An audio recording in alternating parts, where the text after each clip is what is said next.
అందరికీ జైవే. నేను రఘుమతి సిరిమల్లి, మాలమాడు రాష్ట్ర కార్యదర్శి.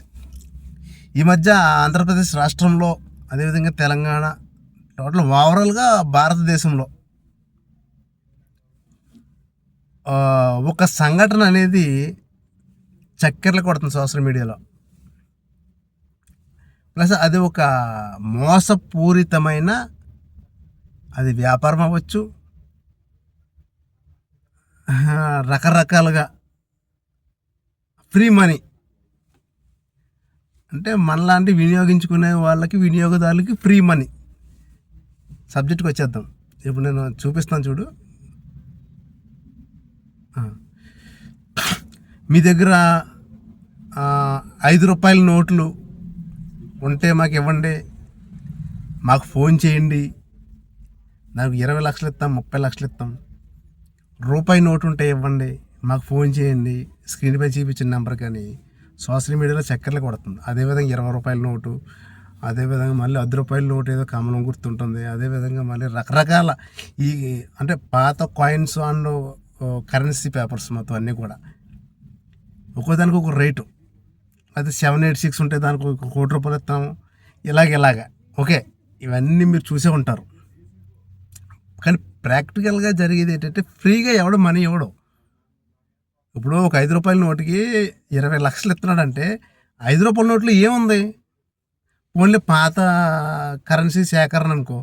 సేకరణ అంటే ఏమో డబ్బులు ఇస్తాడేమో, 5కి 10 ఇస్తాడేమో, అంతే తప్ప నీకు లక్షలు ఎక్కడ ఇస్తాడు? దాంట్లో ఏముంటుంది? ఏమో డైమండ్స్ ఉంటాయా? ఇది అమాయకుల్ని మోసం చేయడం కోసమే. ఎందుకంటే స్క్రీన్ పైన నెంబర్ ఇస్తాడు, ఈ నెంబర్ కాల్ చేయండి, మీ దగ్గర 5 రూపాయల నోటు ఉంటే మీకు 20 లక్షలు ఇచ్చేస్తామంటాం. మనం ఆశపడిపోయి చేసేస్తాం. ప్రాక్టికల్గా ఒకసారి చేసి చూడండి, చేస్తే ఏమవుతుందో తెలుసా? నేను చేశాను ఆల్రెడీ. నా దగ్గర 20 రూపాయల కాగితం ఏదో ఓల్డ్ శాటిలైట్ ఏదో ఉంది అన్నాడు. అదే 5 రూపాయలకి నా దగ్గర పాత కాగితాలు అన్నీ ఉన్నాయి నా దగ్గర. ఎందుకంటే నేను ఒక పాత కరెన్సీ, పాత వస్తువులు, ఇవన్నీ ఓల్డ్ అని నా దగ్గర ఉంటాయి. క్యాసెట్లు, టేప్ రికార్డులు, సీడీ ప్లేయర్లు, డివిడి ప్లేయర్లు, రకరకాలు నేను వాడేసిన గడిచిపోయిన కాలంలో వాడినటువంటి ఈ టూల్స్ అవ్వచ్చు, ఎక్విప్మెంట్స్ అవ్వచ్చు, రకరకాల ఎలక్ట్రానిక్ వస్తువులు అవ్వచ్చు, కరెన్సీ అవ్వచ్చు, అన్ని నా దగ్గర ఉంటాయి. అదో పురుగు నేను అవన్నీ సేకరించుకుంటాను అనమాట. దాంట్లో భాగంగా నేను కాల్ చేశాను. చేస్తే ఓకే, అంతా ఓకే, వాట్సాప్ మెసేజ్ పెట్టాడు, దీనికి ఇంత అమౌంట్ అని చెప్పాడు. కానీ దీన్ని అమౌంట్ రిలీజ్ చేయాలంటే దీనికి ప్రాసెసింగ్ ఫీజు ఉంటుంది. మాకు ఫోన్పేకి ఇంత కొట్టండి, మాకు బ్యాంక్ అకౌంట్కి ఇంత కొట్టండి, 2,000 కొట్టండి, 5,000 కొట్టండి, 1,600 కొట్టండి, 3,000 కొట్టండి. 10,000 5,000 అడగట్లేదులే, ఒక 1,500 1,600 2,000 లోపే అడుగుతున్నారు. మనకేముంది 20 లక్షలు వచ్చేస్తుంది కదా, అయ్యి బాబోయ్ ఫ్రీ మనీ వచ్చేస్తుంది 20 లక్షలు. మనం ఇంకా కళలు కనేస్తారు. 20 లక్షలు వస్తున్నప్పుడు 1,500 కట్టడానికి ఏం పోయిందిలేరా అని అనుకుంటారు. ఇది చాలా మోసపూరితమైన చర్య. దీన్ని మీరు ఎవరు నమ్మొద్దు. ఫ్రీగా మనీ ఏది రాదు, ఎవరికి రాదు. మనల్ని మోసం చేసి వాడు డబ్బు సంపాదించుకుంటున్నాడు, కానీ మనం మోసపోతున్నాం. అర్థమైందా? మనకు ఫ్రీగా డబ్బులు ఏవి రావు. కష్టపడి పని చేసుకోండి.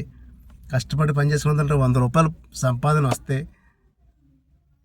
ఇంట్లో 20-30 రూపాయలు ఇంట్లో పెట్టుకోండి. ఒక 20 రూపాయలు దాచుకోండి. ఒక 20 రూపాయలు ఆరోగ్యంగా దాచుకోండి. ఒక 20 రూపాయలు 5వ భాగం చిన్నగా పొదుపులో పెట్టుకోండి. ఏదైనా చిన్న ఇన్వెస్ట్మెంట్ చేసుకోండి, అంతే తప్ప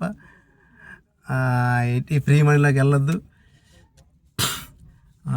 ఇంకా ఇలాగే ప్రజలు మోసం చేసే కార్యక్రమాలు చాలా ఇవన్నీ చెప్పాలంటే నాకు టైం సరిపోదు.